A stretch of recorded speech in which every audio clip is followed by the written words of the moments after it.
This section should be very brief, very quick, but it's to try and get people involved in the workshop beyond just writing.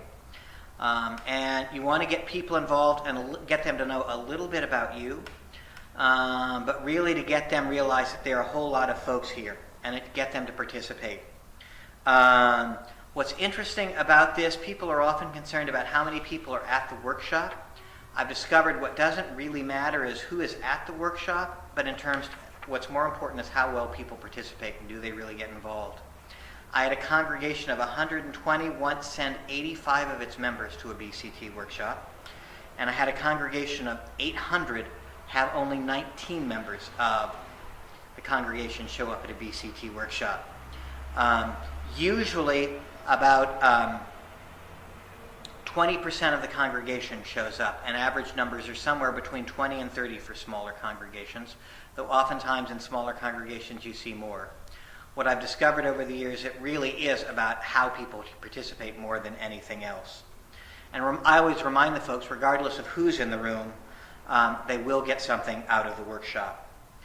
The different perspectives around experience and longevity are useful. Often people who are newer to a congregation see things that people who've been around a long time don't, and it's important to honor and notice that. I choose just the four different groups in each part on purpose. One, to keep things shorter.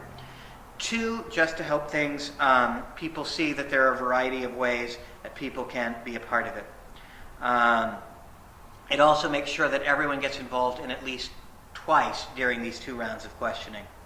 I mentioned the geographic dimensions for a couple of reasons at the end of this particular section, mainly so people know they're part of a larger movement that has some similarities and some differences, and also to remind them that, that they are not alone, that this is not the first time the workshop has been done. This should get everyone involved with their hands raised at least twice. I generally don't have people stand as a part of this workshop because people with disabilities who have a hard time standing, that can become a bone of contention. And using raising hands is quicker. I added the piece about how many times I say the workshop, largely because when I say it, it really impresses people, but also to remind them again, this has been done before and they are part of an ongoing process that everyone does.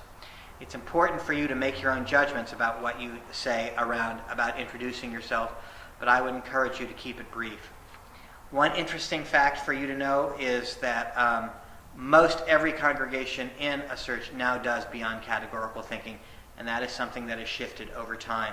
When the program started, very few of the congregations done it. It's always been voluntary, and we have seen increased in participation, which is a good thing.